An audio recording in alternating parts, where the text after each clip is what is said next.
All right, let's dive right into the heart of Italy. When you think of Tuscany, it's easy to just picture rolling hills and amazing wine. But the real luxury there, it's so much deeper. It's about finding an experience that feels like it was made just for you. And today, we're going to explore how you can find exactly that. I love this quote because it just hits the nail on the head. This is the key to getting Tuscany. It's not a place you rush through. It's all about slowing way, way down, soaking up the vibe in medieval villages where it feels like time has stood still, and just living in the moment. It's a real invitation to experience the good life. So what exactly is this Tuscan dream everyone talks about? Well, here's the thing. It's not just one thing. It's this incredible tapestry woven from history, jaw-dropping landscapes, unbelievable food and wine, and just pure, simple relaxation. Really, it's about finding the type of luxury that truly speaks to you. And that's a big question, isn't it? What kind of Tuscan luxury is right for you? Are you a total history buff who wants to sleep in a real-life medieval castle? Are you looking for a quiet wellness escape to just recharge? Or are you a massive foodie who dreams of farm-to-table feasts? Let's figure out what your perfect Tuscan story looks like. Okay, so our first path is for everyone who wants to literally step back in time. This is for you if you dream of walking down hallways that have echoed with stories for centuries and feeling less like a tourist and more like, I don't know, a 14th century noble for a few days. And the depth of the history here is just mind-blowing. We are not talking about hotels that are just styled to look old. No. These are actual medieval fortresses, like Castello di Vellona. Can you imagine staying in a palace in Florence that was designed by Brunelleschi himself, the architect of the Renaissance? Or even sleeping in a beautiful converted monastery? It's incredible. And listen to how personal this history gets. Think about staying somewhere that wasn't even built to be a hotel. It was a wedding gift from a pope to his niece.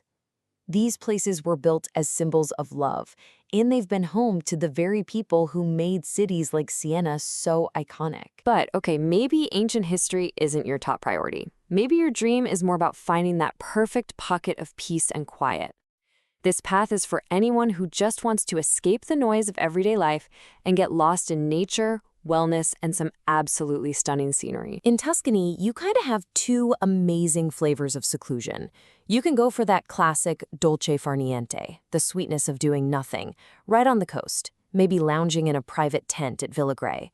Or you can escape deep into the rolling hills at a place like Borgo Pignano, which is set on 750 acres of organic farmland. Talk about peaceful. And the path to wellness here is just as varied. You could tap into ancient traditions at Adler Spa Resort, where the hot springs have been famous for their healing powers since Roman times. Or you could go for total modern luxury at Toscana Resort Castelfalfi and its absolutely enormous spa. Or hey, maybe for you, wellness isn't about a spa treatment at all. Maybe it's just soaking in a breathtaking view over a lagoon. To really get what seclusion can mean, even inside a city, think about this number. 11 acres. Now, that's not a vineyard in the country. That's the size of the private garden at the Four Seasons in Florence. It's like a living sanctuary, this huge, peaceful bubble of 100-year-old trees and statues, right in the heart of a bustling city. That's a whole different kind of Tuscan magic. Okay, on to our third path, and this one's for all my fellow foodies out there.